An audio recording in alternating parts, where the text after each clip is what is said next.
Before I start this video, I want to remind people I am not a doctor. I am not a physician of any kind, not an MD, not an ND, not a DO, not a chiropractor. I'm not a nurse. I'm not an LPN. I'm not an RN. I'm not a nurse practitioner. Okay?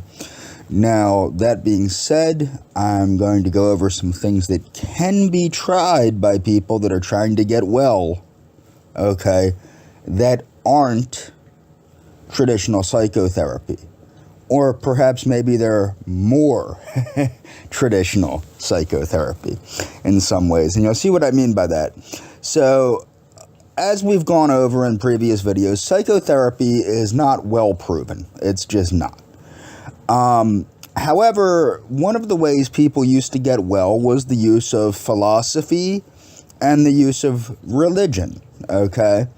Now, as I've said in previous videos, I think that psychotherapy can be good for somebody like religion can be good for somebody, in the sense that it helps some people get well and some people it makes more sick, okay?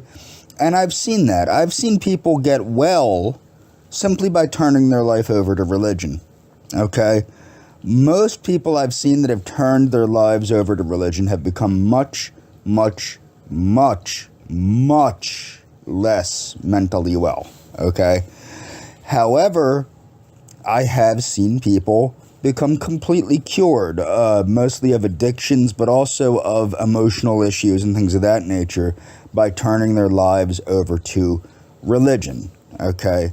And by that, I literally mean simply going to church and associating with a supportive faith-based community, okay? I do have friends that are, or at least I used to have friends that are Christian and other faiths, but mostly Christian, of course, because that's the country we live in is mostly Christian. So, introduction to Stoicism.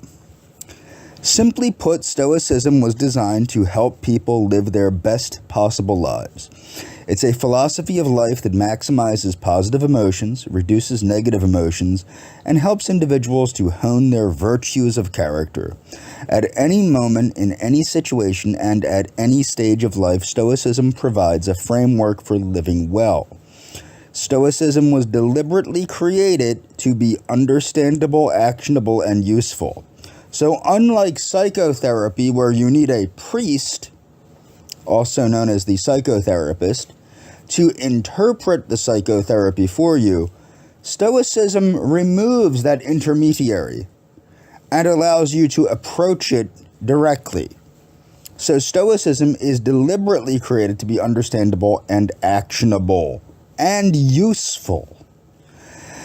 Okay, practicing Stoicism doesn't require learning an entirely new philosophical lexicon or meditating for hours a day. Instead, it offers an immediate, useful, and practical way to find tranquility and improve one's strengths of character.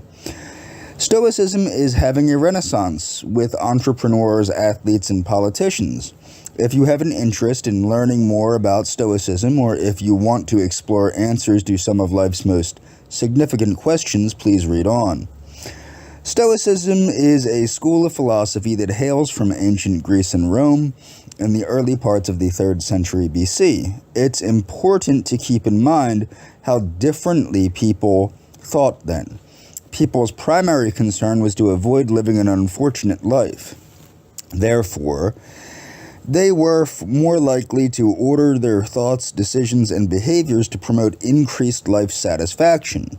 One of the most important things to keep in mind is individuals didn't automatically assume that they would achieve happiness by attaining money, prestige, and or beautiful things. With great urgency, people wanted to understand how they could have an excellent soul. Stoicism was one of the famous schools of thought during the period because the Stoics provided compelling answers to anxiety, stress, fear, and troubling questions like, what do I want out of life? The Stoics offered an operating system that dealt with the trials of human condition.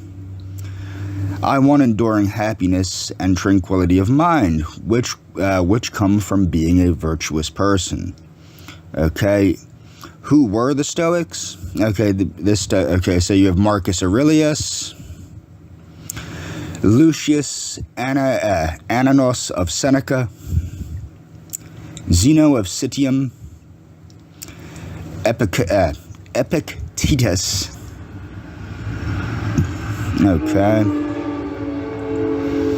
Waste no more time arguing what a good man should be. Be one, Marcus Aurelius.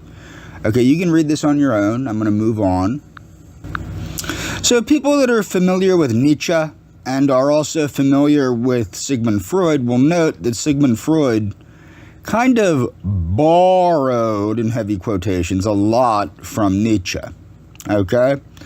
So what I would like to say, and I'm not going to get into this, but people do not go into where the roots of psychotherapy come from.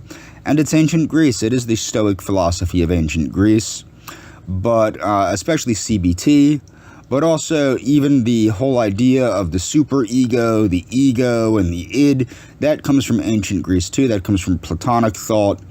And even more so, the transformations from Mensch and the Übermensch in the book Thus Sprach Zarathustra, or Thus Sprach Zarathustra, by Friedrich Nietzsche, goes over the transformation of the individual from Mensch into Übermensch, from human into superhuman.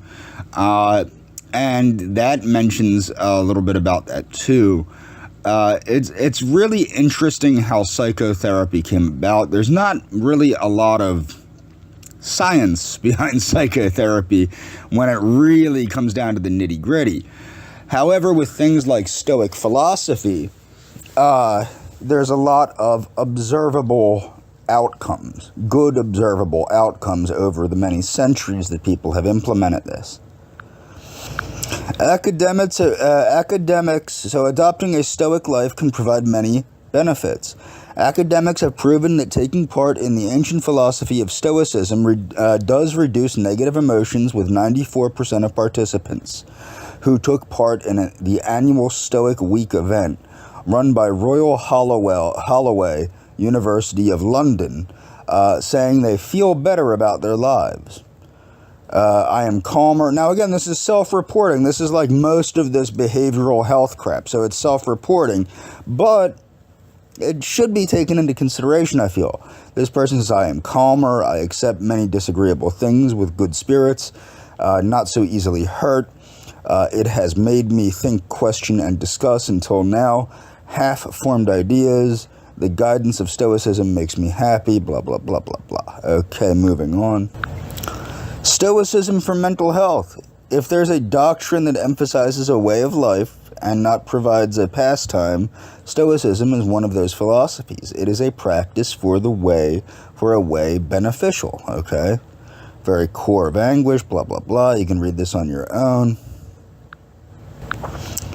Here are 10 core principles of Stoicism.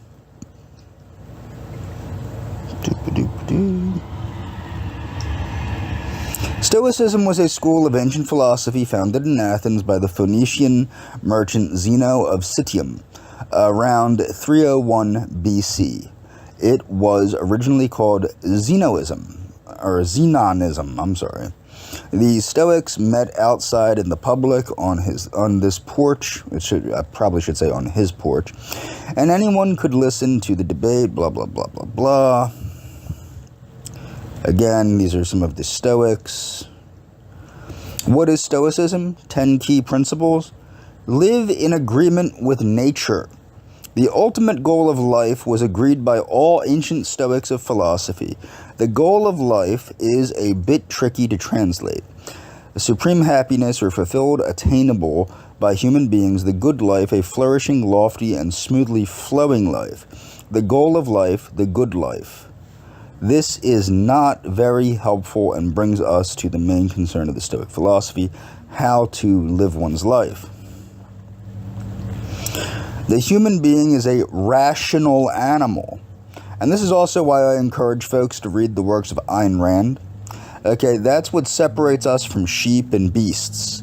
We are different from all other species on the planet, both for better and worse.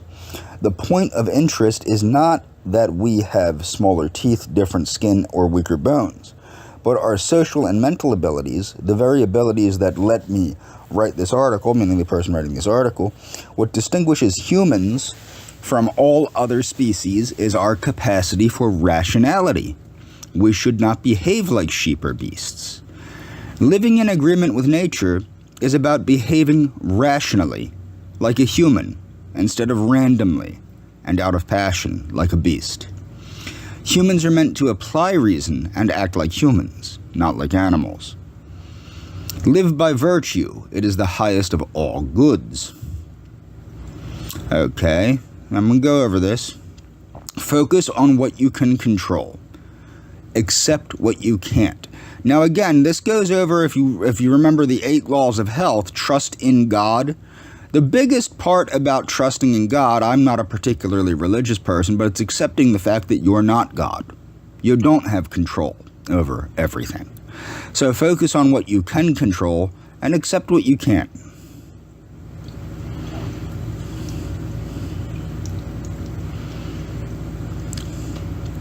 Distinguish between good, bad, and preferred. Indifference does not mean coldness. Character and morality, blah, blah, blah. Take action. The true philosopher is a warrior of the mind. Practice misfortune. Ask what could go wrong. The thing is, like Murphy's Law, what you have to understand, if it can go wrong, it will go wrong. But you should be prepared. Semper paratus. Add a reverse clause to your planned actions. Love everything that happens.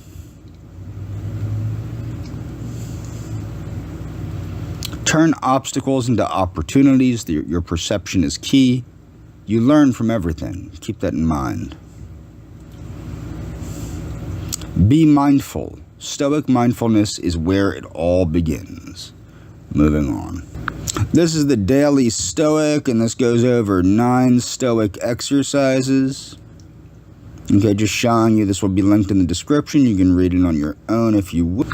So this is from The Art of Manliness, but this is from Benjamin Franklin's Pursuit of a Virtuous Life. Okay, and he kept a little journal. He was temperate. He tried to be temperate. Eat not to dullness, drink not to elevation. Speak not, but what may benefit others or yourself. Avoid trifling conversation.